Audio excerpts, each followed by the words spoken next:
Tripunithura മുനിസിപ്പാലിറ്റിയുടെ ജനഹിതം അട്ടിമറിക്കാനാണ് VD. സതീശൻ്റെയും Pinarayi വിജയൻ്റെയും നേതൃത്വത്തിലുള്ള ഇടതുപക്ഷവും വലതുപക്ഷവും ചേർന്ന് ഇന്ന് ശ്രമിച്ചുകൊണ്ടിരിക്കുന്നത്.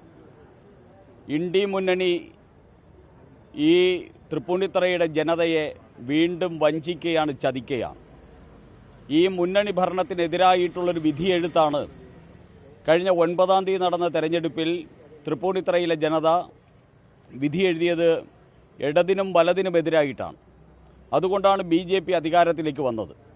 BJP അധികാരത്തിൽ വന്നതിന് ശേഷവും ഇടതും വലതും ചേർന്നുള്ള ഒക്കച്ചങ്ങായി ഭരണം നടത്താൻ വേണ്ടിയുള്ള ശ്രമമാണ് ഇന്ത്യ മുന്നണി നടത്തിയിരിക്കുന്നത്. ഇതിനെതിരെ ഈ നാട്ടിലെ ജനത ഒറ്റക്കെട്ടായിട്ട് പ്രതികരിക്കണമെന്ന് ഭാരതീയ ജനതാ പാർട്ടി ആവശ്യപ്പെടുകയാണ്. ഒരു കാര്യം വളരെ വ്യക്തമായിട്ട് പറയാൻ ആഗ്രഹിക്കുന്നു.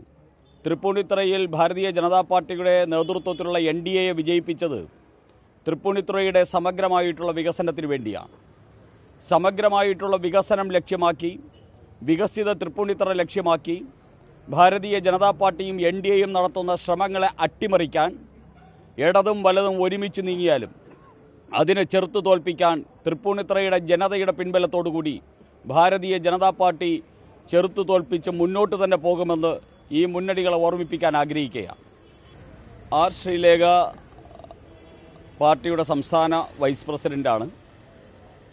ഇന്നലെയും ഞങ്ങളുടെ യോഗം മേയറും ഡെപ്യൂട്ടി മേയറും ശ്രീലേഖ മേഡവും അതോടൊപ്പം തന്നെ പാർട്ടിയുടെ നേതാക്കന്മാരുമായിട്ടുള്ള യോഗം കഴിഞ്ഞിട്ട് ചില തീരുമാനങ്ങളൊക്കെ ആയി കഴിഞ്ഞതിന് ശേഷമാണ് ഞങ്ങൾ പിരിഞ്ഞത്.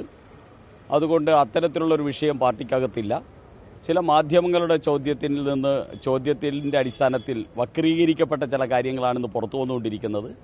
അത് ശ്രീലേഖ മാഡത്തിനോ അല്ലെങ്കിൽ പാർട്ടിക്കോ അത് ഏതൊരു രീതിയിലും അതുമായിട്ട് ബന്ധമില്ല എന്നാണ് എനിക്ക് അതിനെക്കുറിച്ച് പറയാനുള്ളത്. അല്ല, അത് ആ മറുപടിയെ പൂർണ്ണമായിട്ട് കണ്ടതിന് ശേഷം ഞാൻ അതിനെക്കുറിച്ച് കൂടുതൽ വിശദീകരിക്കാം. ഇവിടെ യഥാർത്ഥത്തിൽ ചില ചോദ്യങ്ങളിൽ നിന്ന് ചില ചോദ്യങ്ങളും ചില പ്രശ്നങ്ങളിൽ നിന്നും ശ്രദ്ധ തിരിക്കുന്നതിന് വേണ്ടിയുള്ള ചില ശ്രമങ്ങൾ നടന്നുകൊണ്ടിരിക്കുകയാണ്. ഇവിടെ ഇന്ന് ചിലരെ വേട്ടയാടാൻ വേണ്ടിയുള്ള ഒരു പരിശ്രമമാണ് കേരളത്തിൽ നടന്നുകൊണ്ടിരിക്കുന്നത്. കഴിഞ്ഞ ദിവസം ശ്രീ വെള്ളാപ്പള്ളി നടേശൻ അദ്ദേഹത്തിൻ്റെ സമുദായത്തിൻ്റെ പ്രതിനിധി എന്ന നിലയിൽ ഒരു നിലപാട് പറഞ്ഞിരുന്നു. ആ നിലപാട് പറഞ്ഞ സമയത്ത് അദ്ദേഹത്തിൻ്റെ മുഖത്ത് കരി ഓയിൽ ഒഴിക്കുന്നവന് ഇനാം പ്രഖ്യാപിച്ചുകൊണ്ട് വി.ഡി. സതീശൻ്റെ നേതാവായിട്ടുള്ള യൂത്ത് കോൺഗ്രസിൻ്റെ മലപ്പുറം ജില്ലാ പ്രസിഡന്റ് ഒരു പ്രഖ്യാപനം നടത്തിയിരിക്കുന്നു. അയാൾക്കെതിരെ കേസെടുക്കാൻ പിണറായി വിജയൻ സർക്കാർ ഇതുവരെ തയ്യാറായിട്ടില്ല. അയാളെ പാർട്ടിയിൽ നിന്ന് പുറത്താക്കാൻ കോൺഗ്രസ് ഇതുവരെ തയ്യാറായിട്ടില്ല. ഇവിടെ വസ്തുതകൾ പറയുന്നവരെ വർഗീയവാദിയായിട്ട് ചിത്രീകരിക്കുന്ന കേരളത്തിൻ്റെ പുതിയ ഒരു ജമായത്തി ഇസ്ലാമി മതേതരത്വം കേരളത്തിൽ നിലനിൽക്കുകയാണ്. ഇതിനെതിരായിട്ടുള്ള അതിശക്തമായിട്ടുള്ള ഒരു ജനരോഷം കേരളത്തിൽ ഉയർന്നു വരുന്നു എന്നുള്ളതാണ് ആകെ ഒരു ആശ്വാസത്തിന് വക നൽകുന്നത്. ഞങ്ങൾക്ക് പറയാനുള്ളത്, നിങ്ങൾക്ക് വെള്ളാപ്പള്ളി നടേശൻ പറഞ്ഞ വസ്തുതകളെ സംബന്ധിച്ച് കേരളം ചർച്ച ചെയ്യണം. അദ്ദേഹം വസ്തുതകൾക്ക് വിരുദ്ധമായിട്ട് എന്തെങ്കിലും പറഞ്ഞിട്ടുണ്ടെങ്കിൽ അത് വിമർശിക്കണം. ആ വസ്തുതകൾക്ക് വിരുദ്ധമായിട്ടാണ് പറഞ്ഞത് എന്ന് പൊതുസമൂഹത്തിന് ബോധ്യപ്പെടുത്തണം. കണക്കിൻ്റെ അടിസ്ഥാനത്തിൽ വസ്തുതകൾ പറഞ്ഞാൽ വർഗീയവാദി എന്ന് ആരോപിച്ച് അദ്ദേഹത്തിന് നേരെ, അദ്ദേഹത്തിനെന്നല്ല ഒരു സമുദായ നേതാവിന് നേരെയും ഇത്തരത്തിലുള്ള ആക്രമണങ്ങൾ നടത്താൻ ഒറ്റതിരിഞ്ഞ് ആക്രമിക്കാൻ ശ്രമിക്കുന്നത് ശരിയല്ല. അങ്ങനെ ആക്രമിച്ചാൽ അതിനെ ചെറുത്തു തോൽപ്പിക്കാൻ ജനാധിപത്യ ശക്തികൾ മുന്നോട്ട് വരുമെന്ന് ഓർമ്മിപ്പിക്കാൻ ആഗ്രഹിക്കുകയാണ്. മറ്റൊരു കാര്യം പറയാനുള്ളത്, അദ്ദേഹത്തിനെ ആക്രമിക്കാൻ ശ്രമിക്കുന്ന ഒരു കൂട്ടരും അദ്ദേഹത്തിൻ്റെ പ്രസ്താവനകളെ മുതലെടുക്കാൻ ശ്രമിക്കുന്ന മറ്റൊരു കൂട്ടരും കേരളത്തിലുണ്ട്.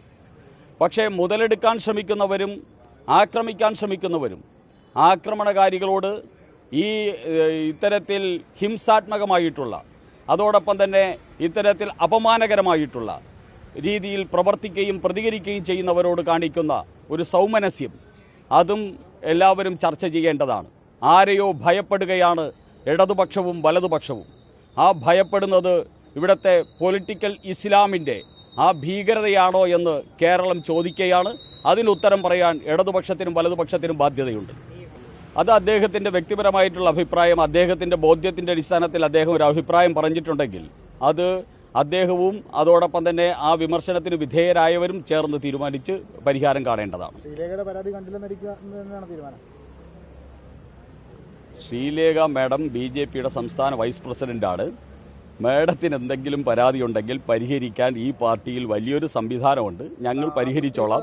ദയവ് ചെയ്ത് മാധ്യമപ്രവർത്തകർ വിഷമവൃത്തത്തിലാവണ്ട. നിങ്ങളുടെ തലയിൽ ഞങ്ങൾ അത് പരിഹരിക്കുന്ന വിഷയം ഇടില്ല. ഞങ്ങൾ ഇതിനെ പരിഹരിച്ചോളാം. പ്രശ്നമുണ്ട് അല്ല, ഉണ്ടെങ്കിൽ ഞങ്ങൾ തന്നെ പരിഹരിച്ചോളാം. അത് മാധ്യമപ്രവർത്തകരുടെ തലയിലേക്ക് പാർട്ടി ഇടില്ല. പാർട്ടിക്ക് പാർട്ടിയുടേതായി